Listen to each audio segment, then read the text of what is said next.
సంవత్సరాలు బంధుత్వాలను చూస్తున్నాం. గతంలో మన చిన్నతనంలో ఉమ్మడి కుటుంబంలో ఉంటే ఆ ప్రేమలు ఆప్యాయతలు వేరేగా ఉండేవి. కానీ ఈరోజు పెళ్లిగానే వేరుపడడం, చదువు వైద్యం వెళ్ళడం తల్లిదండ్రులకు అలవాటు అయిపోయింది, కుటుంబ సభ్యులకు. కానీ చిన్నతనంలో ఉన్న చనిపోయినప్పుడు అమ్మలు చేసిన ఈ యొక్క సురగన్ పద్మ ఫౌండేషన్ పేరు మీద చక్కటి కార్యక్రమాన్ని నిర్వహించడం మనస్ఫూర్తిగా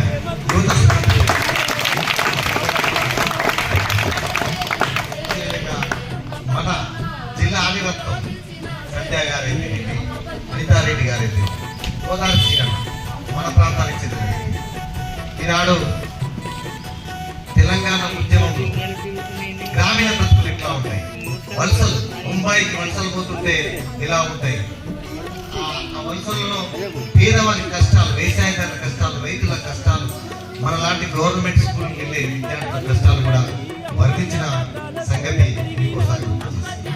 అదేవిధంగా ఇక్కడ ముఖ్య అతిథి చేసినటువంటి డాక్టర్ పూర నర్సింగ్ గవర్నమెంట్ హాస్పిటల్ ఉంది, గవర్నమెంట్ స్కూల్లో ఉంది.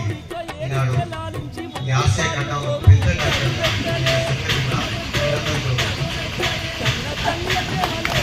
రెడ్డి గారు చాలా సార్లు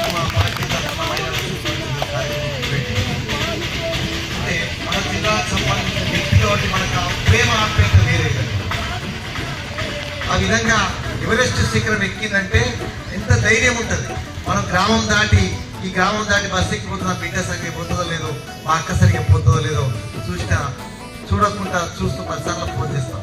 కానీ ఒక మహిళ మన జిల్లాకు చెందిన వ్యక్తి, ఇంకా మామూలు అంగన్వాడీ స్కూల్ టీచర్ కూతురై ఉండి వాళ్ళందరికీ మనోధైర్యంతో వెళ్తుందంటే దానికి ముఖ్యంగా వ్యక్తిగతంగా మన ధైర్యం ఉండాలి. మనమందరం కూడా శీఘ్రం వెళ్ళాలంటే మన ధైర్యం ఉండాలని అందరూ కూడా విద్యార్థులు కూడా కోరుకునేది ఒకటి. గోదావరి తల్లి కూడా బ్రెయిన్ ట్యూమర్తో, ఆయన చిన్నతనంలో బ్రెయిన్ ట్యూమర్తో చనిపోయిన సంగతి కూడా ఒకసారి. ఆయన ఎక్కడ కూడా 1-2-3 సంవత్సరాలు అధైర్యంగా ఉన్నప్పటికీ కూడా తర్వాత మన లక్ష్యం ఏదైతుందో, చిన్నప్పుడు స్కూల్లో పాటలు పాడే లక్ష్యం ఏదైతుందో, చిన్న చిన్న ఫోటోగ్రాఫర్ నుంచి ఆ లక్ష్యాన్ని తెలంగాణ ఉద్యమంలో గోదావరి శ్రీ అంటేనే బ్రాండ్గా ఈనాడు కేసీఆర్ కూడా గోదావరి శ్రీ తీసుకొచ్చి మౌన్నత వ్యక్తి అంటే అధైర్యపడకుండా ముందుకు సాగి. ఇవన్నీ ఎందుకు చెప్తుందంటే మీ విద్యార్థులు ఇక్కడ ఉన్న గ్రామ పెద్దలు కూడా ఉన్నారు, గ్రామ సర్పంచ్ గారు కూడా ఉన్నారు, ఎక్కడ కూడా అధైర్యపడద్దు. శ్రీరన్న మా ప్రాంతంలో NGO ద్వారా పనిచేసేది, ఇది బాల కార్మిక సంబంధించిన చిన్నపిల్లల సంవత్సరాలకు కౌన్సిలింగ్ చేసి మళ్ళీ యథావిధిగా చదువుకునే. అప్పుడు నాకు పరిచయం, ఆ పరిచయం కాస్త తెలంగాణ ఉద్యమం కొంత, జిల్లా ప్రజల కొంత దగ్గరగా మారి. ఈ విధంగా మనమందరం కూడా ముందుకు తీసుకెళ్ళాలంటే ఆత్మస్థైర్యం ముఖ్యం. ఆత్మస్థైర్యంతో ముందుకు ఉండాలని కోరుకుంటూ, అదేవిధంగా ఈ కార్యక్రమంలో భాగస్వామైనటువంటి సహజరామ భారతీయ జనతా పార్టీ రాష్ట్ర నాయకులు మా జగన్మోహన్ రెడ్డి గారు, అదేవిధంగా యాదరెడ్డి గారు, అదేవిధంగా గ్రామ సర్పంచ్ గారు, ముఖ్యంగా మన ప్రాంతానికి చెందిన మోటకొండ శోభన్ టీఐకి సంబంధించిన శోభన్ గారు, గుడ్లగూడెం మన ఆలయ ప్రాంతానికి గుడ్లగూడెం సంబంధించిన మన జిల్లాకు చెందిన వ్యక్తి, అదేవిధంగా టీఎక్స్ హాస్పిటల్ సిబ్బంది. ఎందుకు కూడా మనం ఎప్పుడు కూడా ఈ ప్రాంతంలో ఏదైనా ఫస్ట్ టీఎక్స్ హాస్పిటల్లో పోతాం.